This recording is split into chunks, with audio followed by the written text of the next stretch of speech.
Hello, fellow artists, and welcome to TED Talks Art. So this is a new series I'm starting up, and as some of you may know, it's been some time since I've posted anything. And long story short is, well, this was kind of just something I was doing on the side for fun once in a while. And how it all began was I was doing some demos for students, and they would ask from time to time, can we see them online to review?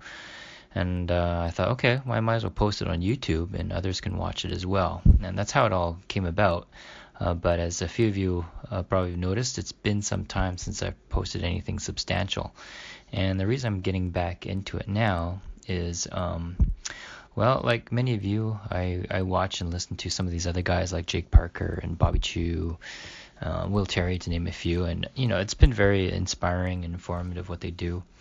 And actually, in some ways, that's another reason why I haven't been posting, because these guys push such great content, among others. I felt like, it doesn't really seem to be a need. But then I realized, that's kind of the wrong mentality, since all of us who are artists agree it's all about pushing forward and evolving. And it's also another means to kind of express yourself. And so I felt kind of inspired to kind of start this up again. Now, because it's so time consuming, that was the other reason why I didn't do it as much. But, whenever I do my art, I'm like, well, I might as well record it, and I can use that for these videos. Instead of, plastering my face and you watching during the vlogs. This way I could kind of kill two birds with one stone. I'm doing art anyway, or I can record it, time lapse it, and then from time to time just talk over it and discuss things related to art, career, and learning, that sort of thing. So as you can see from the opening, this is the very first episode, Balancing Life and Art. And I figure that's a good way to start, essentially, since I'm getting back into it with this whole approach. So I think every artist can relate to this, where we're trying to work through all our artistic goals and our art career goals, and life can get in the way. And there's obstacles, and things happen from time to time, as well as changes in life stage. It's this ongoing wrestling match between what our priorities are, what we would want to do versus what we need to do or have to do because of responsibilities and things like that. And it can be a big juggling act. So I think what will help distinguish and approaching this kind of thing that happens ongoing and will continue to happen is differentiating between the things that we can't control or have no control over, which is whatever circumstances life throws at you. And even in terms of your career path, it's going to change, and mine has changed, I would say, in 3 distinct ways over the years. Versus what shouldn't change. And what I mean by that is every artist, their passion and love for art, in my case, my love for drawing, has never changed. So that's the one constant. And if anything, it continues to grow and get stronger. Now I define or divide my career, I guess, into 3 stages as it stands. The first stage was my introduction to game development as a concept artist, and I did that for 7 years for a local studio here in Toronto called Pseudo Interactive. So that was kind of the first phase of my career.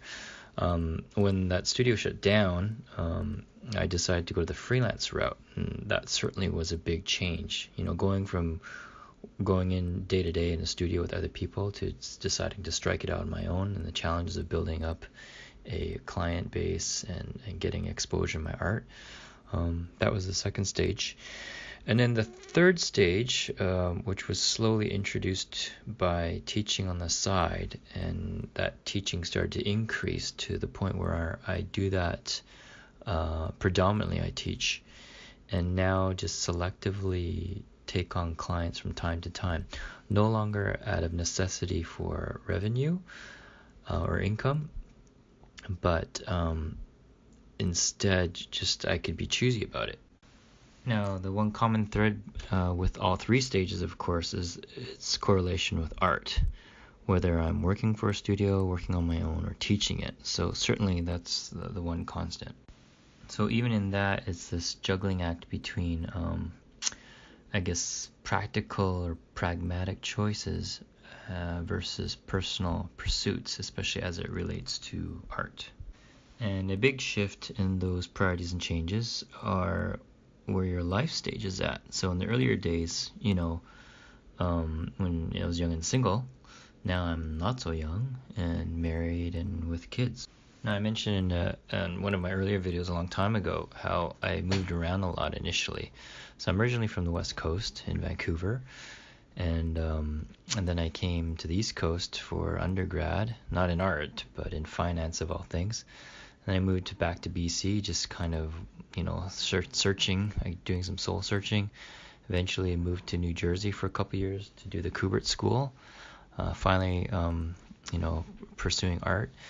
And then, going back to BC for my first job, eventually moving to Toronto on the East Coast, where I still remain. I've been here for the last 18 years.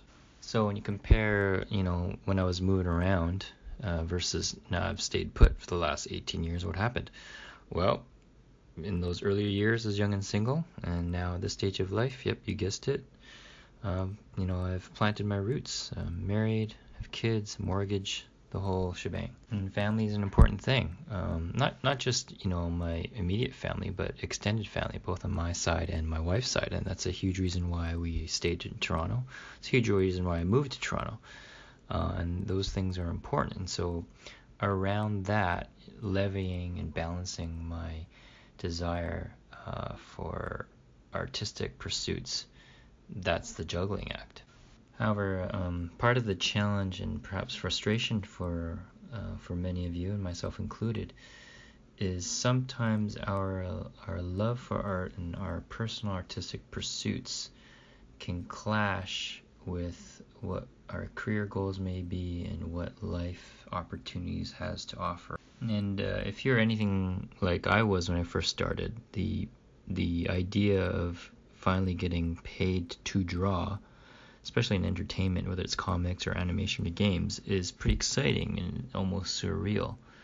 And we get kind of swept up by that.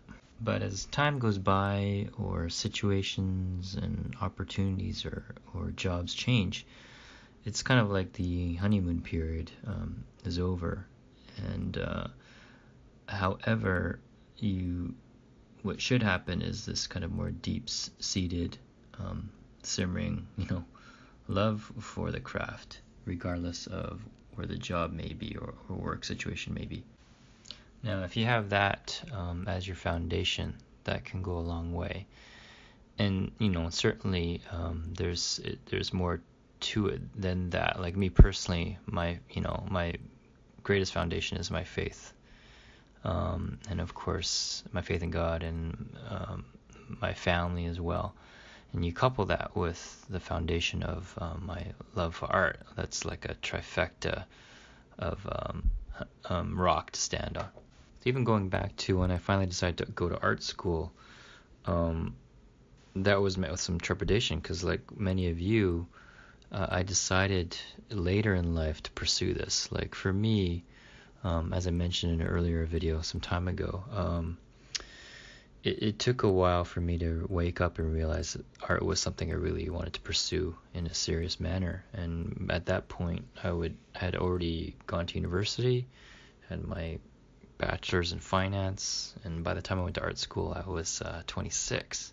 Where I basically define it as, at least in my situation, it was a career that was disguised as a hobby.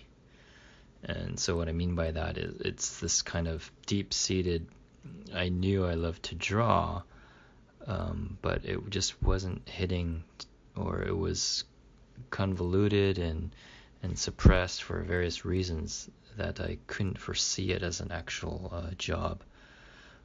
So that's what I mean by it was I thought it was a hobby until I finally was honest with myself and saying, well, who am I kidding? No, this is something I really want to pursue. And so yeah, it was a career disguised as a hobby. And some of you may also fall into that category, and some may fall in the reverse, which is probably dangerous actually, because it's kind of a combination of a little bit of wishful thinking where someone may really feel or believe that this is something they want as a career, but find out, hopefully not too late, that actually no, it's more like a hobby. And that can be dangerous in another way. So how did I kind of get through that fear and trepidation? It's again my love and desire to draw. Basically I looked at it this way when I decided to go to art school. Worst case scenario, if I don't end up having a career in art, I'm still going to be drawing as a hobby, and school would have made me a better artist.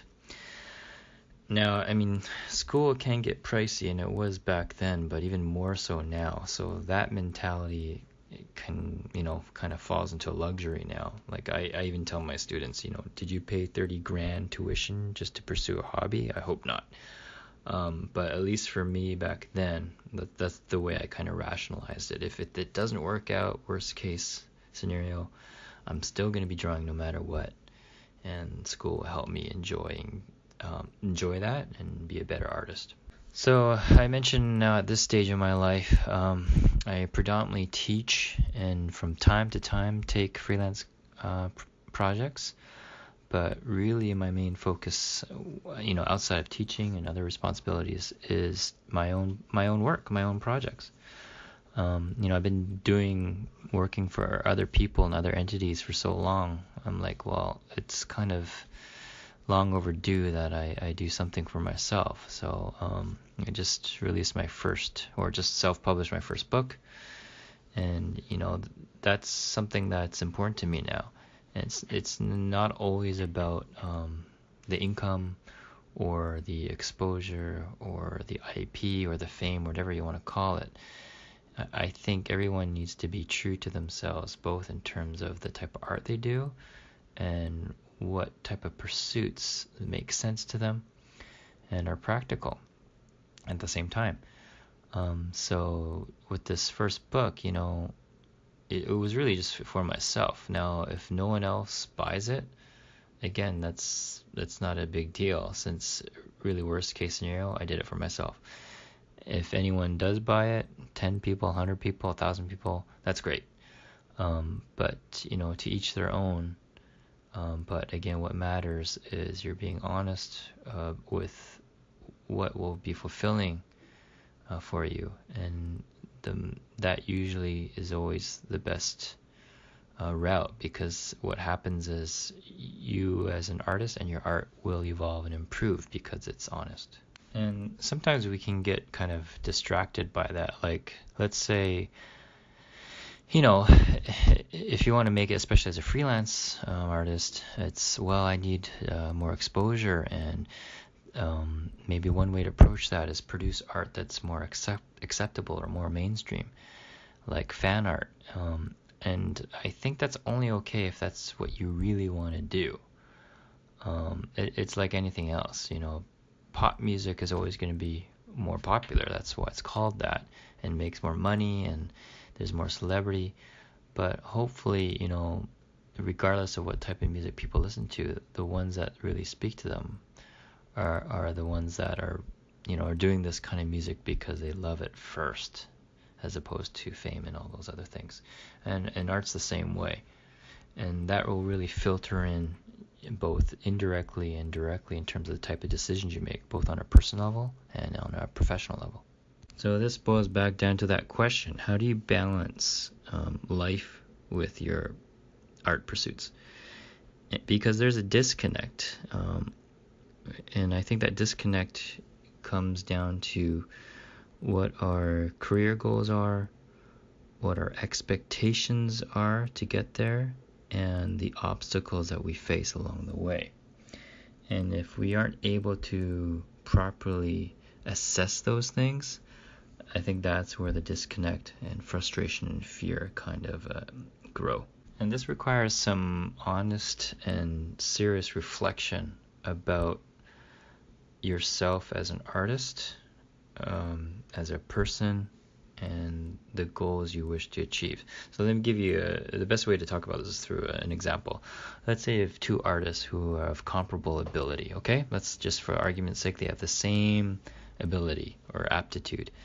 They may even have the same goal. Let's say they both want to work for Ubisoft. Now what changes is assessing their skill, where they are now, where they need to be, and the time frame they give themselves. So if artist A says, I want to get there in 5 years, but artist B says, I want to get there in 2 years, that time difference alone is really impacted by, well, what is their current approach and discipline. I mean, again, if they have the same aptitude, and let's say they learn and progress at the same rate, well, if 3 years is a big difference, then that means the person who wants to do it in 2 years, for argument's sake, they should and would be putting in, at least double the time as the other person. So even something like that, assessing that, can really determine what your goals are, if they're feasible, how to approach them, and the difference between having your goals realized versus leading down to a path of frustration and disappointment. The other thing to realize is when you reach your milestone, it doesn't mean, okay, I no longer need to think or reflect on these things. This is something that should and will be ongoing. It is for me, where you have to take some time to sit back and kind of observe but when I say observe, I mean make a really honest evaluation about where you are at and where you want to be, both in your artistic skill set and growth, as well as career path. Now, an underlying thing overall of this is, actually a term that I learned back in my economics days, if you can believe that. And it's the term of opportunity cost. It's, trading one thing of value for another commodity. In other words, you have to sacrifice something. So think about it this way. If you're putting in, 6 hours versus 2 hours into your art, then that's a big chunk of time. And we're not gaining more hours. There's still 24 hours. So what are you doing with those extra 3 hours? What are you giving up? It could be sleep. It could be social life. It could be leisure. It could be any number or combination of things. And what I've learned, and many of you who are in a similar situation have learned, is time becomes even more of a precious commodity. Why? Well, first of all, we're aging. But not only that is, life gets complicated and it gets filled up with so many things. So that fraction or splinter of time that you have that you want to dedicate to your art becomes very precious, and you take and look for any opportunity to be able to do that, especially if you have other priorities in life. So when you can be clear about what you're willing to sacrifice or what you're able to sacrifice, then in turn, hopefully your career and personal goals will match. Now, when I look back at my career thus far, the way I would define it is I am an artist of modest ability who's had a modest career. And why do I say that? Well, it's based on everything I've said so far. It's those assessments and situations, and that's how I'm defining it. So when I, again look back, I'm at my journey as an artist. I'm just grateful that I've been able to live a life and earn a living as an artist. So along with assessing and knowing priorities in life, it's also understanding how your journey has moved along and how things and environment has impacted that. And so in my case, for example, I'm kind of that in-between generation where, when I went to art school, everything was still traditional. Photoshop was in its early days. Internet was in its early days, in its infancy. This is pre-YouTube, pre-mobile gaming, all that sort of stuff. So I didn't even get a degree in art. I only finished 2 years because why? Well, life happens. I couldn't afford another year, and I need to get working, and I wasn't getting younger. So it's interesting now that when I think about it, a lot of my training has been more so on the job, and then self-guided and following what many of you follow, looking at all the great content that's available online, and not necessarily content that you have to pay for. There's plenty of things that are free. And in terms of other priorities, and so when I say priorities, I don't just mean something you have to do and responsible for and people depending on you, but it's also because it's important to you. So in my case, certainly it's not just my family, of course, my wife and kids, but it doesn't just end there.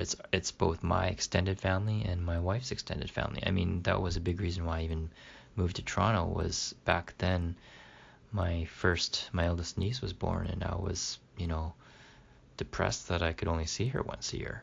And so I wanted to be part of her life. So there's family, extended family, certainly my responsibilities as a teacher, and I enjoy teaching. But on another personal side is my involvement at my church and my faith community. So all that juggled with also trying to pursue my artistic goals, that's a big juggling act. So based on that assessment, the way my schedule is now, and it's been like this for quite a while, is the best window of opportunity for me to do art is essentially when everyone's asleep. Like, case in point, I'm doing this voiceover right now at 11:20 p.m., which is part of the reason why I'm talking a little more subdued. It's because I don't want to wake up anybody. But generally that window is between 10 and 2 a.m. And I'm not getting any younger, so it's not like I can keep that pace every day. But that's where I find it's the most practical and beneficial time to do that. Along the way, I've gotten better at maximizing other opportunities. So on the days that I take the subway, there's a 20-minute window there. I bring my tablet and I draw. Things like taking the kids to the various lessons, swimming, piano, whatever, I take that time to draw. So it's, again, a way to kind of just make use of your situation and make the best of it. Case in point is my book that I just released, The Kieran Prophecy. The early stages of design iterations were pretty much all done on the subway in 20-minute intervals. So that commute time, it takes a little longer in terms of getting the work done, as opposed to being able to sit there for hours, but it's not impossible. So what am I sacrificing? Well, sleep, which isn't always a good idea. But I find as you get older, you don't need as much sleep. It's also because you don't have as much energy or the metabolism. But the other thing I sacrifice is pretty much leisure in terms of, things like video games, which I used to play, but not so much anymore. Or, binge watching shows. Like, there's all these shows that I would love to have watched, like whether it's Walking Dead or Game of Thrones or any of the Marvel properties like the Daredevil and such, but it's a huge time commitment. If anything, I'll watch movies selectively, and most of the time I'll put on a movie that I already have seen, especially if there's a lot of dialogue. If it's a lot of action, well, you kind of have to watch it, but anything with a lot of dialogue, I'll put that on and I can listen to that while I'm working. But these days, actually, it's more like I'm into watching or listening to streams and podcasts, like the ones I mentioned, like with Bobby Chiu and Jake Parker and things like that, where I can kind of learn and be inspired while I'm doing art at the same time. So how about artistic growth and how to approach that?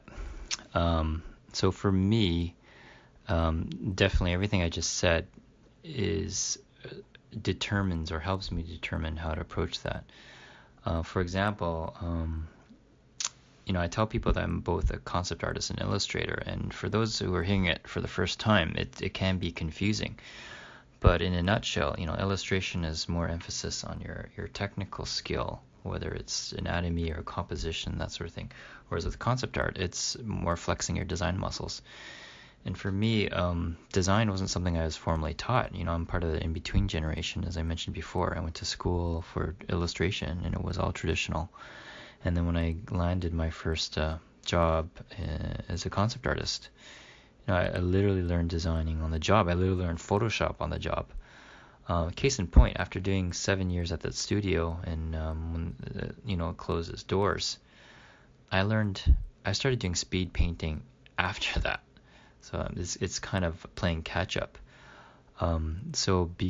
In that same mode, I guess, at this stage of my life, it's because of that short window of time, that 4-hour window, not always guaranteed 4 hours. It's split between trying to pursue getting better at my illustration foundations and also growing in my design sense. And that's time that's divided. So based on those priorities and based on the amount of time that I can put into it, then I can better assess where my growth is, my expectations, and the results. For example, given that situation, am I pleased with my progress both on the illustration side as well as design side? Yes, I am. Now, if it was something like, I wish or I had hoped that let's say my anatomy was at least 2 times better than it is now. Well, that's not a realistic expectation based on the things I just said. If that was an actual goal, top priority goal, then it would be, you spend all that time or a good chunk of that time doing nothing but figure drawing. Then that would make sense. But for me, it's on top of all this, at this stage of my life and career, it's also about making my own content, as I mentioned. So I'm essentially trying to do all those things, those 3 things at the same time. Try to improve my illustration, draftsmanship skills, improve my design sense and my ability to design, and third, producing my own content, and so based on those needs and based on the time that I can and do put into it, am I pleased with the results, and are they as expected? Yes, they are. And so that can give you a certain measure of satisfaction, knowing that you have your priorities in place, your expectations placed, and then knowing that, you go and put all the effort and sacrifice that you can into it. So along the way, it's necessary to have some discernment and wisdom about the choices you make, and making smart choices in terms of what your personal goals are, your life goals, your goals as an artist, your situation in terms of resources, time, money, and other responsibilities that may pull your attention. Accurately assessing those and being honest with that can help alleviate a lot of unnecessary frustration and give you the right approach in terms of what you can expect from yourself and from your future or your career, and you get better at it the more that you do that, because many of you can relate. We've picked a narrow discipline or trade, but you're trying to be very versatile within that, and that comes with its own kind of confusion and challenges. So maybe what could be helpful for some of you is, write these down, like list what your priorities are. Your priorities as an artist, your priorities in life, I guess, and responsibilities, relationships and such, and your career goals, and then your timeline. And, generally speaking, the more ambitious your goals are and the tighter the deadline, the more intensified and accelerated your efforts need to be, and that which means the more you're sacrificing, at least in the short term, to get there. And that's true with anything in life. No pain, no gain. And your long-term goals, the more concrete they are, they help determine and crystallize your short-term decisions. And that's really the same with anything in life. If I want my relationship with my wife and my kids to grow and the love to grow, well, that takes time and effort. So anything that you're passionate about, whether it's art or a person or a cause, means you're putting time and energy, and that's time and energy that's not going into something else. And there's no really right or wrong. It's what's best for you. It's what's best for me. So I hope that has been helpful to some of you. And I will do my best to be more consistent and produce more videos and more topics and more discussions. So thanks for tuning in, and I hope you stick around. Take care.